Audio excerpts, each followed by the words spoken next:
El nostre pare Jaume I el Conqueridor ha mort i hem heretat la corona. Els enemics surten com bolets i venen directes a Barcelona. Aconseguirem arribar al final dels nostres dies amb el regne sencer i deixar-li així a l'infant al fons?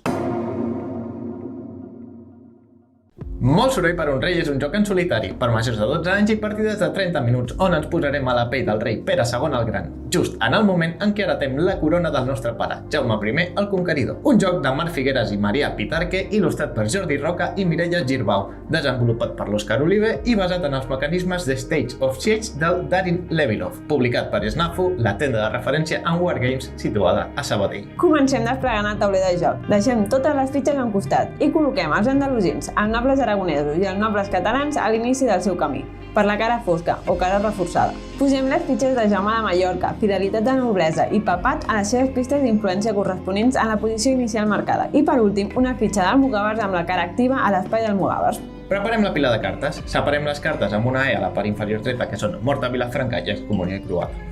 Separem les cartes de la pila A de les de la pila B. Deixem la pila B a una banda i barregem la pila A. Tot a punt per començar. El joc es desenvolupa en un nombre indeterminat de torns que en cadascun d'ells destaparem i resoldrem una carta.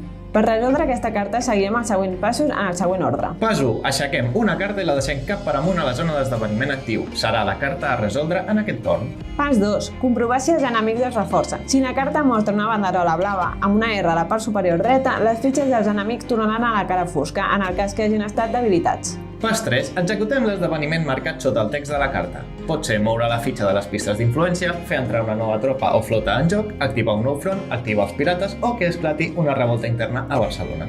Pas 4. Resolució del setge. Si un enemic ha arribat a la fortalesa de Girona, Barcelona o València, abans de llançar haurà de prendre la plaça. Llançarem un dau i si el valor és igual o inferior a la força del setge de l'exèrcit enemic, la fortalesa caurà. Aquesta força és el valor dins d'una rodoneta marró a la part dreta de la fitxa.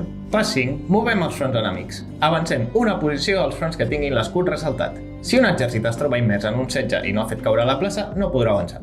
La prioritat de moviment va d'esquerra a dreta. Si ja tenim situat un exèrcit a Barcelona, el front no avançarà.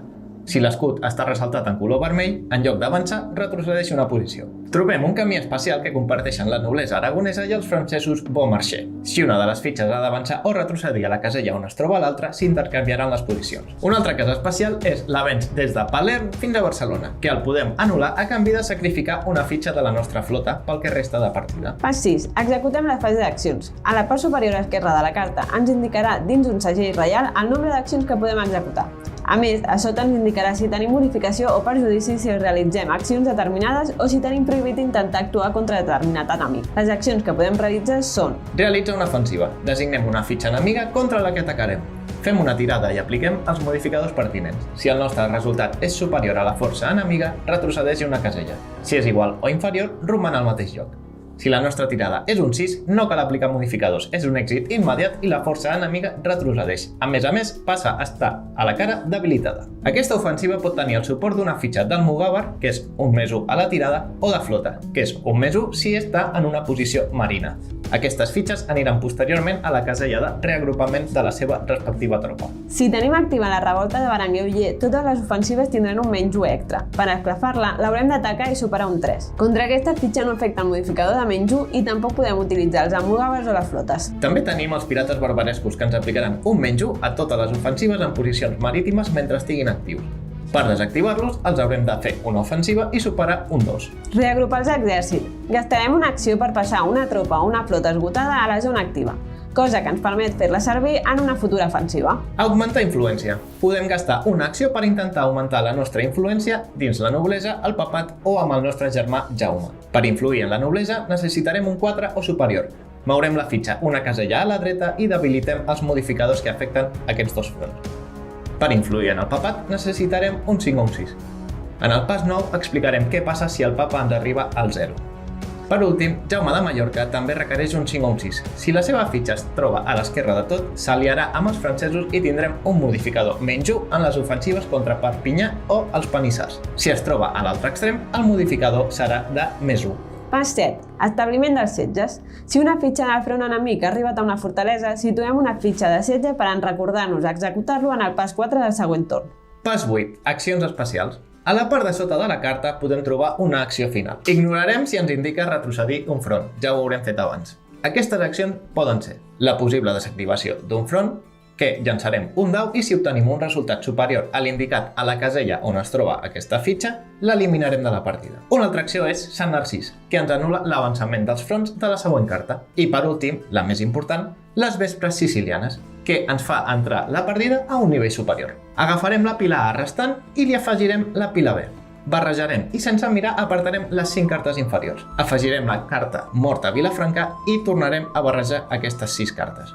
Les posarem a la part inferior de la pila i seguirem amb la partida. Per 9. Per últim, comprovem la relació amb el papat. Si la fitxa d'influència papal es troba a la casella més esquerra de la que va el torn, la següent carta jugada serà la que hem apartat al principi, excomunió i croada. A partir d'ara, les relacions amb el papa estan trencades i s'ignora tot el que afecti a la seva pista d'influència. Tornem al pas 1 i resolem la nova carta.